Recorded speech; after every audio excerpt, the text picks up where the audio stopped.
Hello student, how are you? Myself Rajesh Chauhan. Today's date 12 December 2020, standard third, subject Hindi. तो student आज हमारा जो subject है हिंदी, और हिंदी सब्जेक्ट में हम हिंदी व्याकरण के बारे में चर्चा करने वाले हैं, यानी कि हिंदी ग्रामर। Okay student. तो स्टूडेंट हिंदी ग्रामर में हमने देखा भाषा लैंग्वेज के बारे में। तो कि भाषा शब्द भाष धातु से बना है। भाष का अर्थ है कहना अथवा तो प्रकट करना, बराबर। जैसे शिक्षक कक्षा में पढ़ा रहे और शिक्षक और स्टूडेंट के बीच जो बातचीत हो रही है उसका माध्यम भाषा है। क्या है? भाषा। भाषा की परिभाषा है कि अपने विचारों को दूसरों तक पहुंचाने के लिए, जो अपने मन में जो विचार आते हैं वो दूसरों तक पहुंचाने के लिए हम जिस माध्यम शब्द एवं वाक्य का प्रयोग करते हैं उसे भाषा कहते हैं।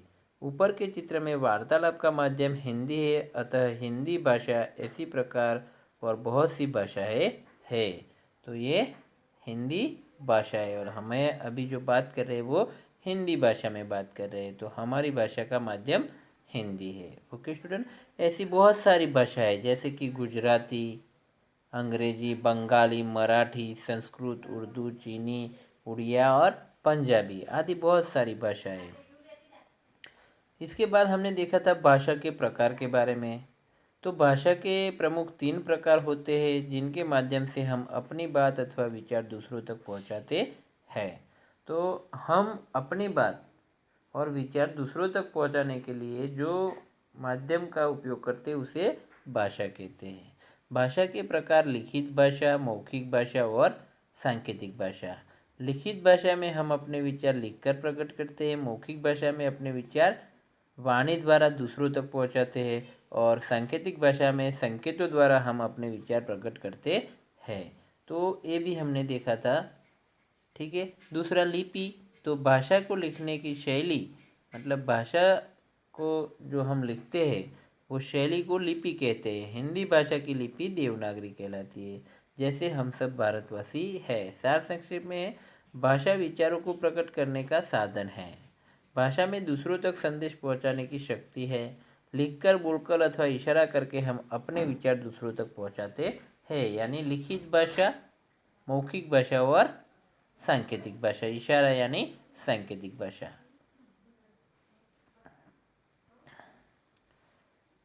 दूसरा, रिक्त स्थानों की पूर्ति कीजिए। तो भाषा द्वारा विचारों को प्रकट किया जाता है।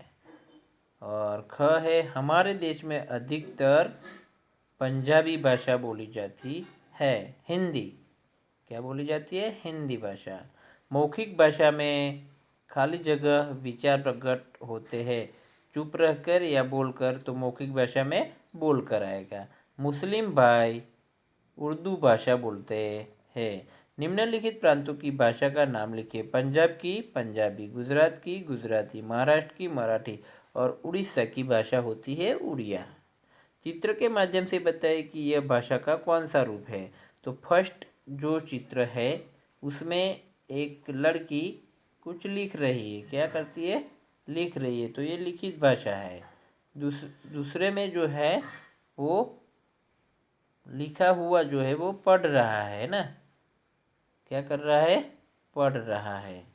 तो भाषा का कौन सा रूप है? पढ़ना। लिखित भाषा ही आएगा क्योंकि लिखा हुआ पढ़ रहा है। ओके। और थर्ड नंबर पर जो है वो सुन रही है। क्या करती है? सुन रही है। तो ये सुनना और बोलना तो वो मौखिक भाषा में आएगा, और यहाँ जो है सांकेतिक भाषा में आएगा एम्पायर। ओके। इसके बाद है स्टूडेंट स्वर, यानी कि हमारी वर्णमाला।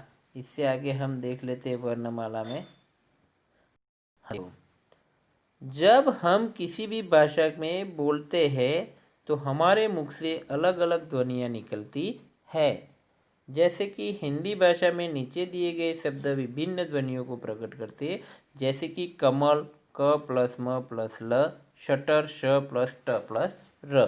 तो ये अलग अलग ध्वनियाँ प्रकट होती है। उपरोक्त ध्वनियाँ अक्षर अथवा वर्ण कहलाती है। इनके मिलने से शब्द बनते हैं। जो वर्ण है वो मिलते हैं एक दूसरे से तो शब्द बनते हैं। भाषा की सबसे छोटी इकाई अक्षर अथवा वर्ण कहलाती है। यही भाषा का बेज है, मतलब भाषा का जो आधार है वो यही है। तो हमारे जो वर्णमाला है इसमें स्वर और व्यंजन आते हैं।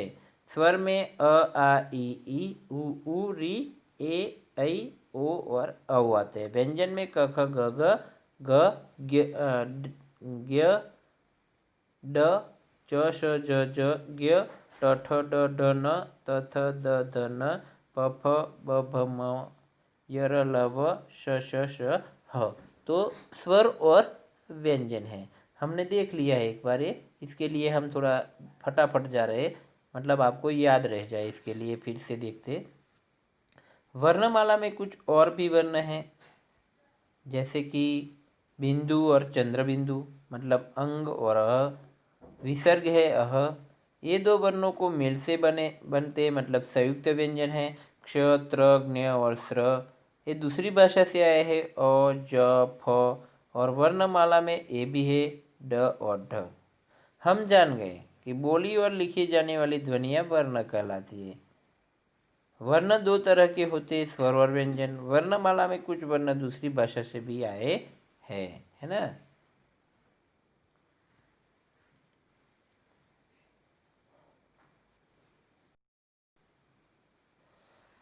अनुस्वार स्वर के ऊपर लगाए जाने वाले बिंदु को अनुस्वार कहते हैं, जैसे दंत शंख घंटा आदि। विसर्ग स्वर के बाद लगाए जाने वाले बिंदु, मतलब जो दो बिंदु आता है उसे विसर्ग कहलाते हैं, जैसे दुख अंतः आदि। और मात्राएं स्वर और व्यंजन को एक साथ जोड़ने पर स्वर का रूप बदल जाता है, इसी को मात्रा कहा जाता है। जैसे कि आ की मात्रा, छोटे ई की मात्रा आदि। तो यहाँ पर स्वर और मात्राएं दी गई है और स्वर के साथ व्यंजन और इसका प्रयोग। ठीक है, तो पहले स्वर है आ, तो आ की मात्रा यहाँ दी गई है, आ की मात्रा यहाँ पर है। और जो व्यंजन क के साथ जब बोला जाता है, व्यंजन जॉइंट होता है तो का बोला जाता है। तो और पूरा शब्द है काम। इसी प्रकार छोटी ई की मात्रा है ये की होता है, बड़े ई की मात्रा है गी होता है, छोटे ऊ की मात्रा सू, बड़े ऊ की मात्रा मू, री की मात्रा ग्रू, ए की मात्रा शे, ऐ की मात्रा थई, ओ की मात्रा मो और औ की मात्रा तो मऊ। ठीक है स्टूडेंट।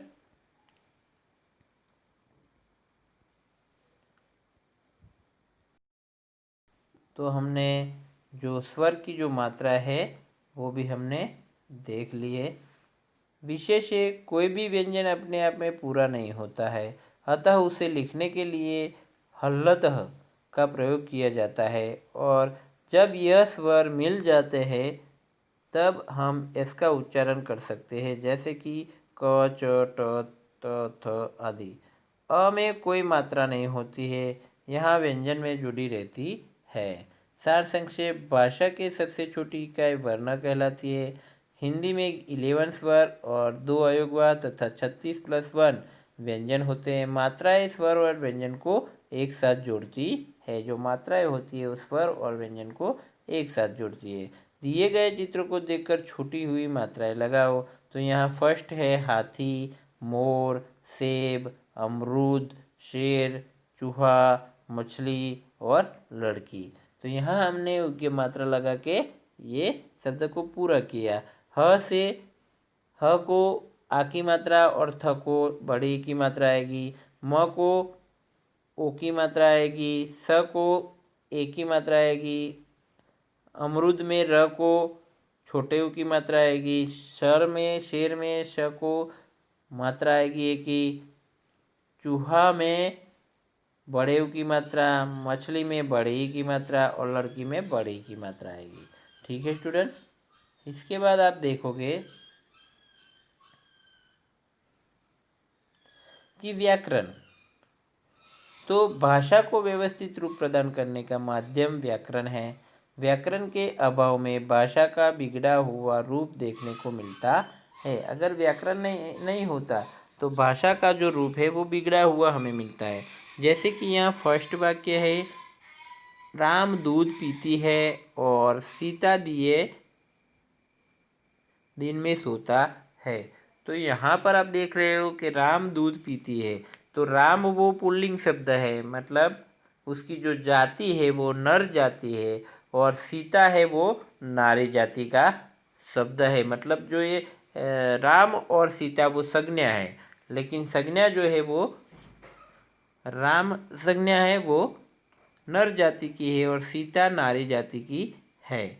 इसमें जो क्रिया दी हुई है, क्रिया मतलब पीती है और सोता है, तो वो जो क्रिया है वो थोड़ी उल्टी सुल्टी हो गई है। मतलब इसमें व्याकरण का अभाव है, व्याकरण नहीं है, इसके लिए हमने ऐसा लिख दिया। लेकिन हम व्याकरण से लिखे तो राम वो पुल्लिंग शब्द है, मतलब नर जाति का शब्द है, तो उसकी क्रिया भी पुल्लिंग ही आएगी, नर जाति की ही आएगी। तो पुल्लिंग क्रिया हम करते हैं तो राम दूध पीता है ऐसा आएगा, और सीता दिन में सोती है ऐसा आएगा। तो स्त्रीलिंग के साथ स्त्रीलिंग की क्रिया और पुल्लिंग के साथ पुल्लिंग की क्रिया आएगी। तो व्याकरण भाषा को शुद्ध लिखना, बोलना, पढ़ना, समझना आदि सिखाता है। व्याकरण भाषा को व्यवस्थित करने, उसके विकारों को दूर करता है। व्याकरण है वो भाषा को व्यवस्थित करके उसके जो विकार है, मतलब उसके जो द्वेष है, उसको दूर करता है। ओके स्टूडेंट, इसके बाद है यहाँ हमने देख लिया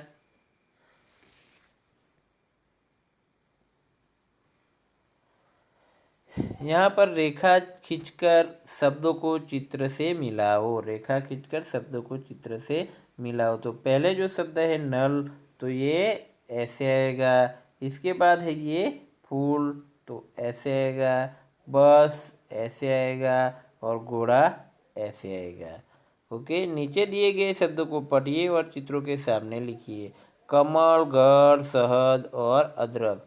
तो पहला जो शब्द है यहाँ घर आएगा और घर शब्द बनेगा। इसी प्रकार अदरक में अ प्लस द प्लस र प्लस क, तो शब्द आएगा अदरक। इसके बाद यहाँ जो है शहद, यहाँ आएगा शहद, और यहाँ आएगा कमल। Okay student,